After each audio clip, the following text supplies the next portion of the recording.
I'm not going to beat around the bush, Michael. You're a smart man, and I can tell you see yourself as a straight shooter.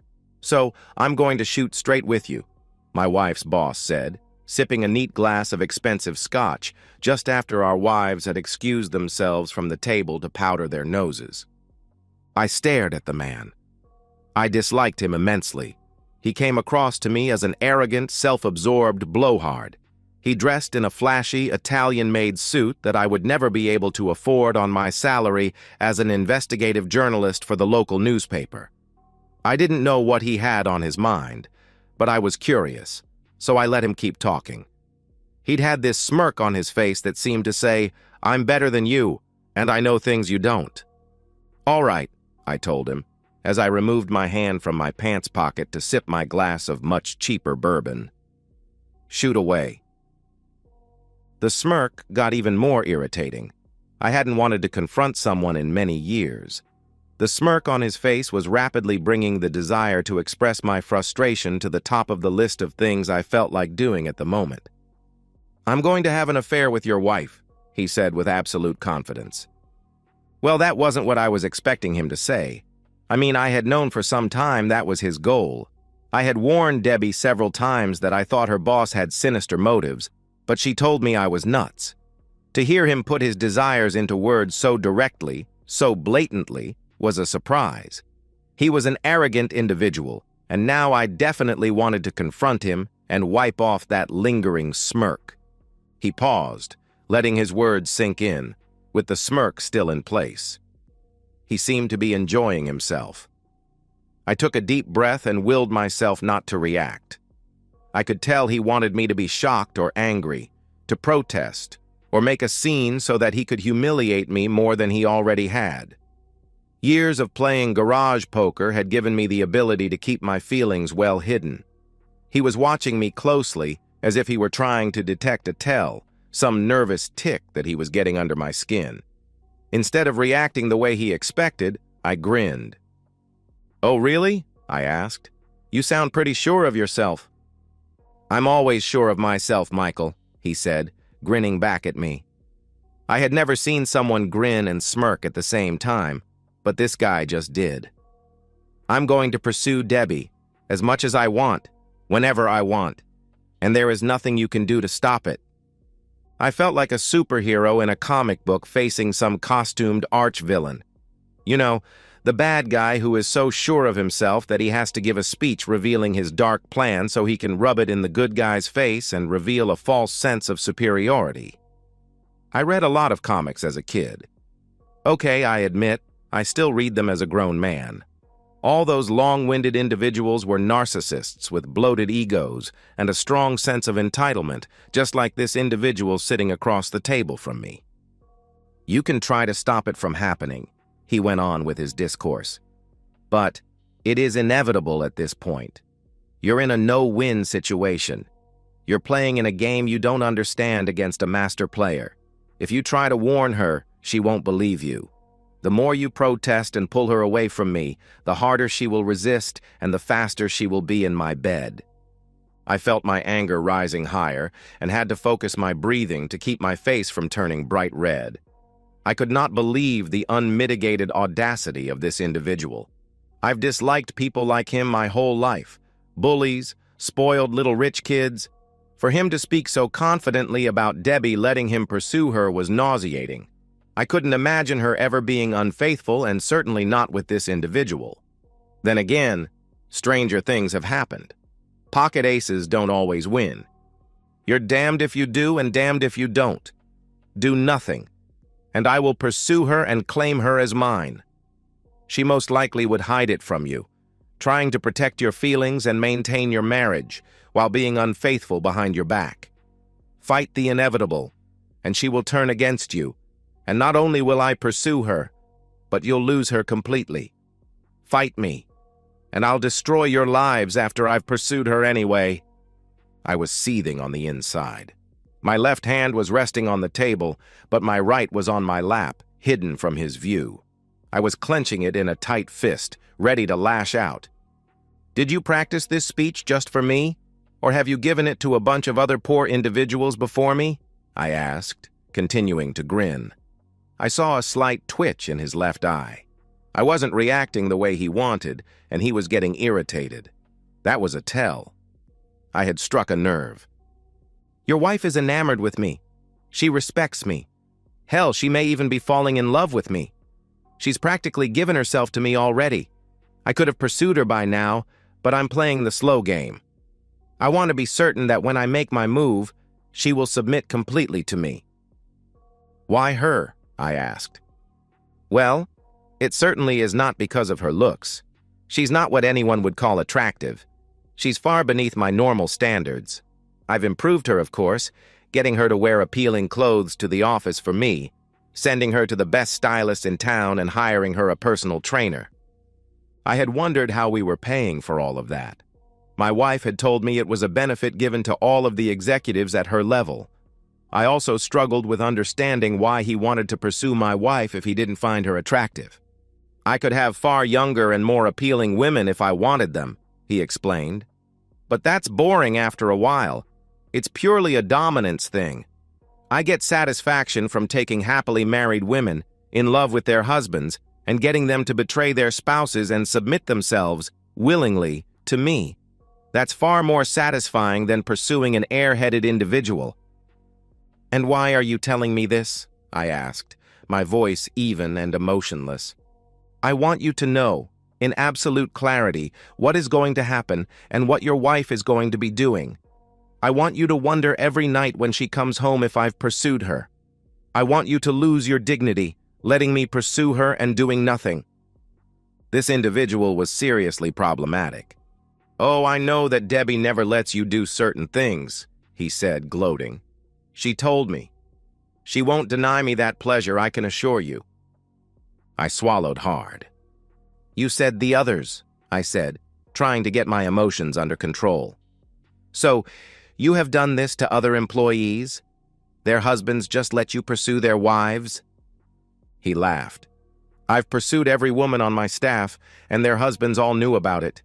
A few tried to fight me, but they lost, and I pursued their wives anyway. As I said, it is inevitable. I knew this problematic individual needed me to blow up. It would feed his twisted desires, and I was determined not to help him get satisfaction. What's to stop me from going to your wife or her father? I asked him, searching for a way out. I didn't know much about his company, but I had learned that he married the owner's daughter many years ago and had taken over the day-to-day operations when the old man had a stroke. He laughed. Why would they believe the husband of a disgruntled former employee? It wouldn't be the first time that people tried to extort money from me with lies and unprovable allegations. Former employee? I asked. She still works for you. Not if you don't cooperate. I'll fire her for cause and ensure Debbie never works in the field again. You don't want to mess with me. Play along and she'll be well compensated. Fight me, and I'll pursue her anyway, then throw her away. As I said, this is a no-win situation for you. The best you can do is to accept the inevitable, ignore it, and try your best to live with the knowledge that when she's not with you, she's giving her attention to a real man. Just then, I saw our wives returning from their long trip to the powder room. He noticed my gaze and saw them too. Now, be a gentleman and keep this conversation between us, Michael. Take your time and think it over. As I said, I'm going to pursue her no matter what you do. You have to decide how much your marriage means to you. The smirk disappeared as he painted on a big, warm smile. He stood like the gentleman he wasn't. I rose to my feet, too, just as the ladies arrived back at the table. Debbie smiled at me nervously, giving my upper arm a gentle squeeze, then sat back down between her boss and me, much closer to the individual than I liked. I glanced at him, and he shot me a smirk briefly, followed by a wink that conveyed a hidden meaning. "Did you boys have a good chat while we were gone?" Debbie asked as she adjusted her little black dress. It distinctly looked like she had taken off her undergarment while in the restroom. Her boss placed his hand on Debbie's shoulder while his wife sipped on her cocktail, seemingly oblivious to the attention her husband paid to my wife. "Yes," the individual replied. I was explaining to Michael about some of our future plans and how our success is inevitable. Debbie didn't react to his hand, and that made me even more uncomfortable. It was as if she was so used to the physical intimacy his touch implied that she didn't notice it, even when he was doing it in front of his wife and me. I needed to do something. I would not tolerate Debbie giving herself to any man, especially this one. I decided on a risky course of action. I was hoping that things had not progressed so far with my wife that I would push her into his waiting arms. However, at this point, I had few alternatives. Debbie would have to choose between him and me. I was determined to deal with the ramifications of whichever choice she made. "Yes," I said, smiling at Debbie. "If everything goes the way your boss explained it, you may be changing jobs soon, and I suspect you'll have to work a lot of late nights and weekends."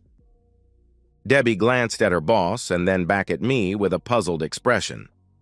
"Oh? Why is that?" she asked. Her boss had said I considered myself a straight shooter. He had no idea just how straight.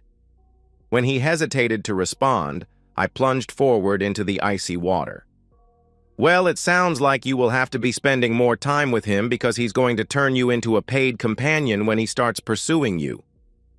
Her boss nearly choked on his scotch. Debbie's mouth fell open.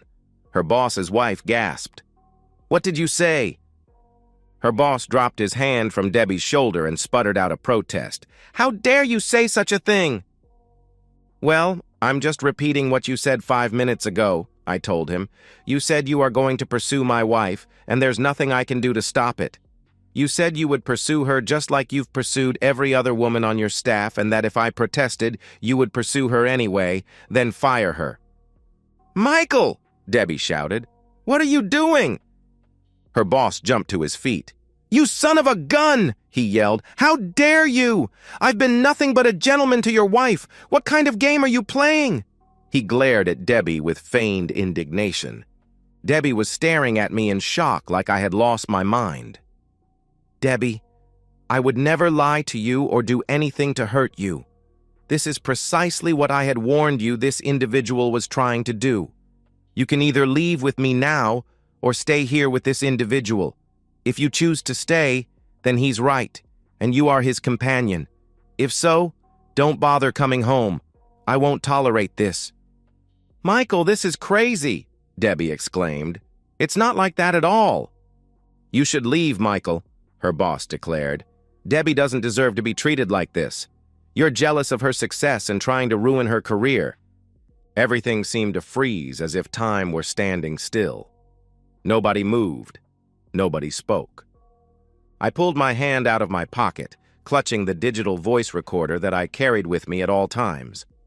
I was a writer, and I used it to capture ideas that came to me throughout the day or to conduct interviews. I pressed a button, and his voice rang out loud and clear for all to hear. "I'm going to pursue Debbie as much as I want, whenever I want, and there is nothing you can do to stop it." Her boss's wife turned on him, her anger lashing out. "Again? You unfaithful individual! You swore you wouldn't do it again!" Debbie's eyes grew wide, and tears began to well up. I pushed a button, and the recorder advanced. You could hear him telling me about destroying Debbie's career if I didn't play along and how he would still pursue her before throwing her away. "You're a pathetic individual," he yelled. Debbie started shaking her head. No, that's not true." "Michael," she said, hesitating to catch her breath, then turned to her boss. "Michael is not pathetic. He's not jealous of my success, and he is not a loser." "All the women?" her boss's wife asked. "You've pursued all the women that work for you?" Her boss stepped back, staring at his wife. "Of course not," he said, growing defensive. "He's doing this to attack me, to blackmail us."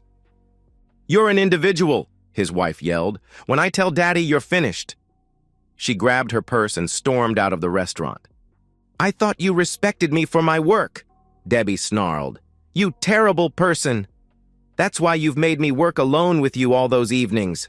That's why you offered to be my mentor. You individual. You've been trying to seduce me."